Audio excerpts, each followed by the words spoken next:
बिलॉव्ड students, welcome to CBKYS। आज हम लोग इस वीडियो में बैलेंस शीट का एक फॉर्मेट प्रेजेंट करेंगे। बहुत सारे स्टूडेंट बैलेंस शीट के फॉर्मेट को अच्छे से जानते हैं। उनको पता है कि बैलेंस शीट के एक साइड में लाइबिलिटीज़ और एक साइड में एसेट्स लिखे जाते हैं। लेकिन इसमें एक चीज़ आपको नहीं मिल सकती है जो शायद बहुत कम स्टूडेंट्स जानते होंगे। बैलेंस शीट के फॉर्मेट को हम लोग 3 तरीके से प्रेजेंट कर सकते हैं।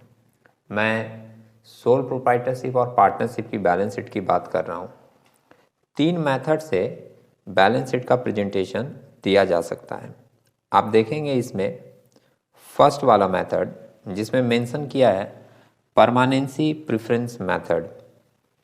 परमानेंसी प्रेफरेंस मेथड में जनरली जो भी एसेट्स और लाइबिलिटीज़ परमानेंट नेचर के होंगे, परमानेंट नेचर का मतलब है जो जनरली 1 साल से ज़्यादा टाइम के लिए बिजनेस में रखे जाते हैं, उन सारे एसेट्स और लाइबिलिटीज़ को पहले दिखाया जाता है और उसी ऑर्डर में हम लोग बाकी के एसेट्स और लाइबिलिटीज़ को प्रेजेंट करते हैं।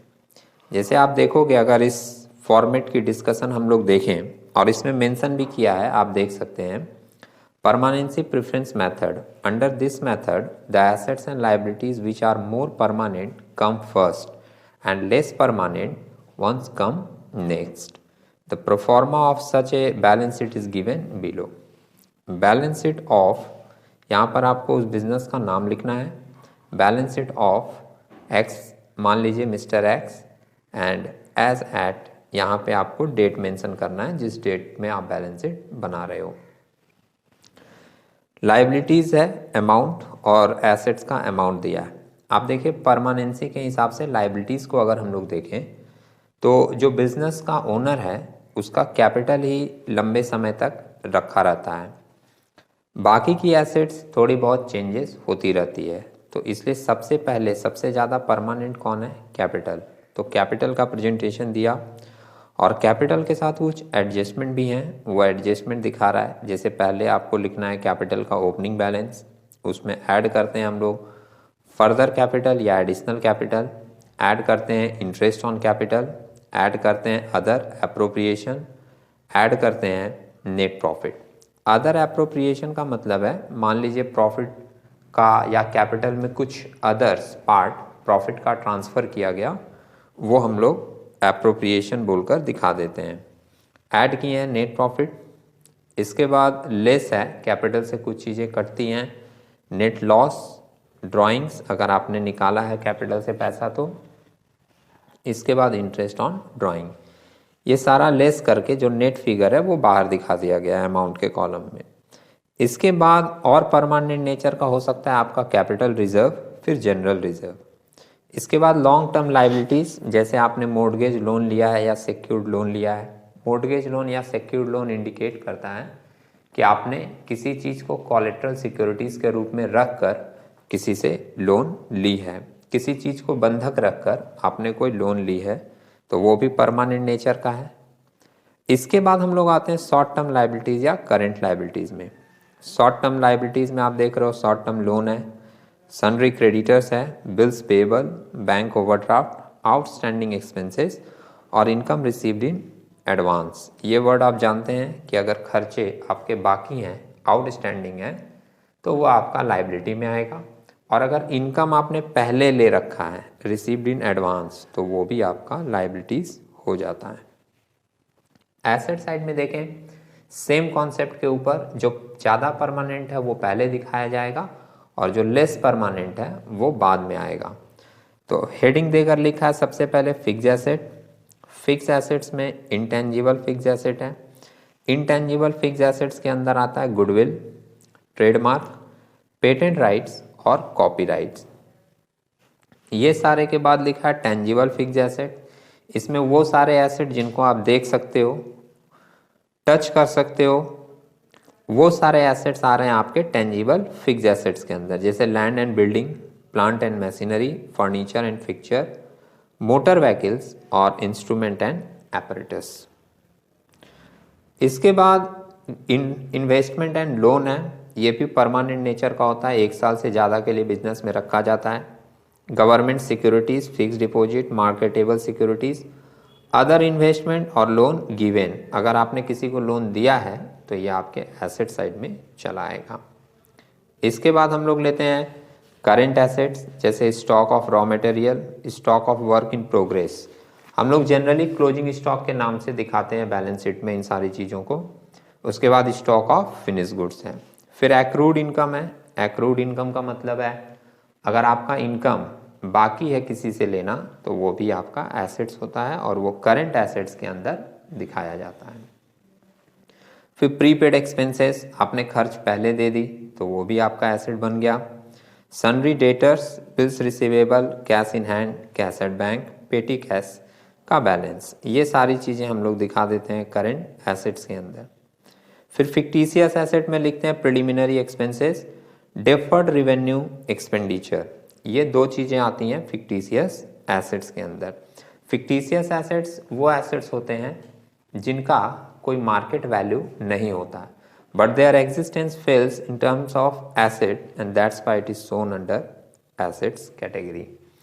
इनका कोई मार्केटेबल वैल्यू नहीं होता, लेकिन बिजनेस के स्टार्टअप के समय कुछ पैसे इन्वेस्ट किए जाते हैं जिनसे हमको बाद में कोई रिटर्न नहीं मिलता, तो वो सारे इन्वेस्टमेंट को हम लोग फिक्टिशियस एसेट्स के नाम से दिखाते हैं। ये तो बैलेंस शीट का एक फॉर्मेट हुआ। कौन से मेथड से? परमानेंसी प्रेफरेंस मेथड से। इस मेथड में सिंपल थॉट आपका रहेगा कि आपको जितने भी परमानेंट नेचर के हैं, फिक्स नेचर के हैं, लंबे समय वाले एसेट हैं, वो सारे पहले दिखाने हैं और जो कम परमानेंट हैं वो सारे उसके बाद दिखाने हैं। तो ये एक सिंपल फॉर्मेट के बाद आप सेकेंड मेथड देख सकते हो जिसको नाम दिया है लिक्विडिटी प्रेफरेंस मेथड। इस मेथड में जो करेंट नेचर के आइटम है वो पहले दिखाए जाएंगे। करेंट नेचर का मतलब है कि वो सारे आइटम्स जिनको आप बहुत जल्द से जल्द कैश में कन्वर्ट कर सकते हो विद इन 1 ईयर जनरली, तो वो सारे हम लोग दिखाते हैं लिक्विडिटी प्रेफरेंस मेथड में पहले।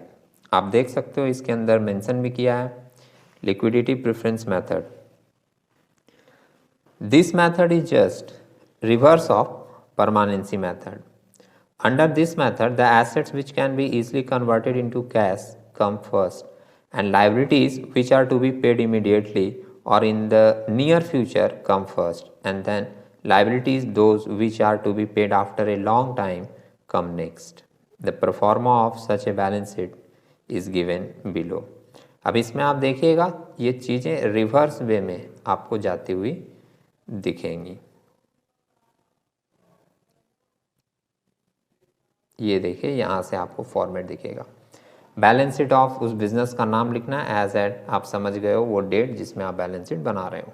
एसेट्स में देखिए पहले फिक्टिशियस एसेट्स लिख दिया, preliminary expenses and deferred revenue expenditure. फिर करंट एसेट्स में पेटी cash, cash in hand, cash at bank, bills receivable, sundry debtors, prepaid expenses, accrued income, stock of finish goods, stock of work in progress, stock of raw material. फिर आ रहा है investment and loan जिसमें loan given है, other investment, fix deposit, marketable securities and government securities. फिर fix assets लिया गया और fix assets में भी पहले टेंजिबल फिक्स एसेट्स है, instrument and apparatus, motor vehicles, furniture and fixtures, plant and machinery, land and buildings. और उसके बाद आया है इनटेंजिबल फिक्स एसेट जिसमें कॉपीराइट्स है, पेटेंट्स है, ट्रेडमार्क है और गुडविल है।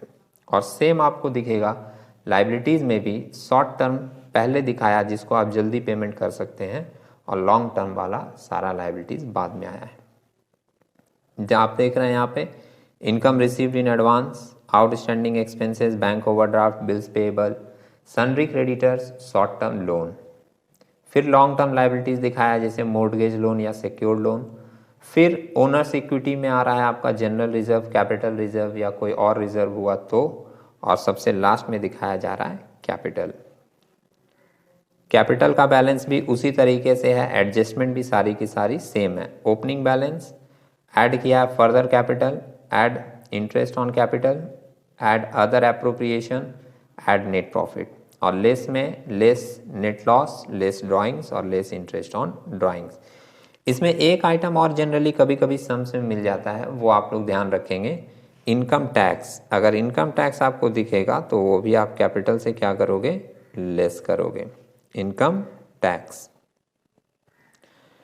ये सेकेंड मेथड के बाद थर्ड एक मेथड आप फॉलो कर सकते हो सोल प्रोप्राइटरशिप और पार्टनरशिप बिजनेस में, वो है आपका मिक्स मेथड।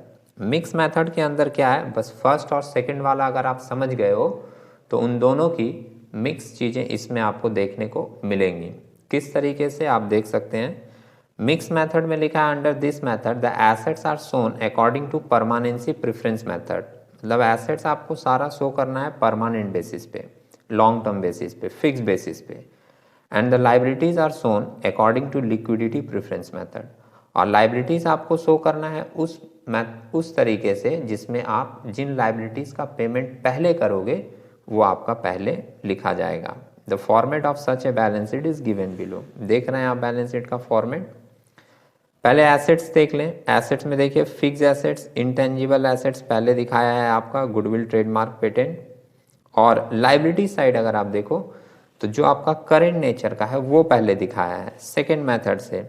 जैसे current and short term liabilities में income received in advance, outstanding expenses, bank overdraft, bills payable. यहाँ आप देख सकते हैं एसेट्स में फिर टेंजिबल फिक्स एसेट्स लिया है, फिर investment and loan, same item है जो अभी हम लोग पढ़ कर आए हैं। करेंट एसेट्स फिर लिया है और फिक्टिशियस लास्ट में। मतलब एसेट्स वाला पूरा तरीका फर्स्ट मेथड है फिक्स मेथड से। और लाइबिलिटीज़ का करंट ले चुका था, sundry creditor, short term loan, फिर लॉन्ग टर्म लाइबिलिटीज़ लिया है, फिर ओनर्स इक्विटी लिया है। सेम वे में आपको मिलेगा जो आपने सेकेंड मेथड में लाइबिलिटीज़ का प्रेजेंटेशन देखा। तो इस तरीके से आप ये समझ सकते हैं कि बैलेंस शीट अगर सोल प्रोप्राइटरशिप या पार्टनरशिप का है तो वो तीन मेथड से हम लोग फॉलो कर सकते हैं।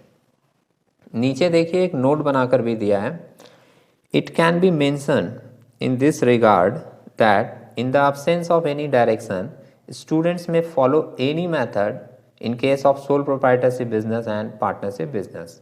अगर मान लीजिए कोई मेथड प्रेस्क्राइब नहीं किया है तो आप कोई भी मेथड फॉलो कर सकते हैं। इसलिए ज़्यादातर स्टूडेंट्स क्या करते हैं, जो आइटम पहले मिला वो लिख दिए, मिक्स करके बना देते हैं, है ना।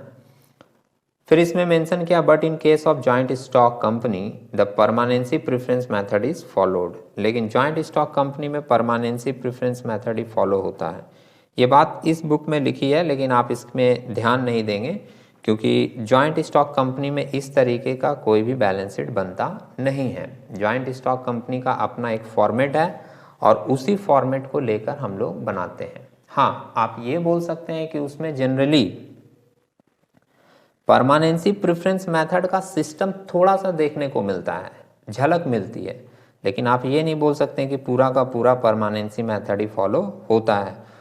जॉइंट स्टॉक कंपनी का अपना एक सिस्टम है, उसकी अपनी एक फॉर्मेट है, उसमें चीज़ें पूरी बैलेंस शीट की अलग तरीके से प्रेजेंट की जाती हैं। तो ये वाली बैलेंस शीट आपकी सिर्फ किसके लिए है, सोल प्रोप्राइटरशिप और पार्टनरशिप के लिए। आप ये तीन मेथड ध्यान में रख सकते हैं। इसके बाद नीचे कुछ टर्म मेंशन किया है, वो टर्म आप जानकारी के लिए देख सकते हैं कि इंडियन टर्म्स और अमेरिकन टर्म्स। हम लोग जो अकाउंट्स प्रिपेयर करते हैं उसमें सन्ड्री डेटर्स मेंशन करते हैं, तो अमेरिकन टर्म्स में उसको अकाउंट रिसीवेबल बोलकर रिकॉर्ड किया जाता है। सन्ड्री क्रेडिटर्स को अकाउंट पेएबल, बिल्स रिसीवेबल को नोट्स रिसीवेबल, बिल्स पेएबल को नोट्स पेएबल, स्टॉक को इन्वेंटरीज। ये जो चीज़ें अमेरिकन टर्म वाली लिखी है, स्टॉक को इन्वेंटरीज लिख दिए। अभी जब ज्वाइंट स्टॉक कंपनी का बैलेंस शीट बनता है तो उसमें अमेरिकन टर्म वाले ही चीज़ें बैलेंस शीट में यूज़ की जाती हैं। इन्वेस्टमेंट के लिए मेंशन कर दिया यहाँ पे marketable securities. Income received in advance है तो deferred revenue, deferred revenue expenditure है तो डिफर्ड चार्जेस, ग्रॉस प्रॉफिट के लिए ग्रॉस मार्जिन, शेयर होल्डर्स को stock holders, equity share capital को कॉमन स्टॉक, शेयर्स को अमेरिकन टर्म में बोलते हैं स्टॉक, और credit balance of profit and loss account, ये जनरली बिजनेस का प्रॉफिट होता है, उसको अमेरिकन टर्म में एक्सप्रेस करते हैं रिटेन्ड अर्निंग। ये सारे अमेरिकन टर्म वाली चीज़ें आपको जब कंपनी का बैलेंस शीट आप देखोगे तो वहाँ पर आपको देखने को मिलेंगी। ज़्यादातर यही टर्म वहाँ पर यूज़ किया जाता है। तो उम्मीद है आपको बैलेंस शीट का ये प्रेजेंटेशन समझ में आया होगा। हम लोग एक नए वीडियो के साथ एक नए डिस्कशन में कुछ इन्फॉर्मेटिव लेकर मिलेंगे। तब तक के लिए टेक केयर।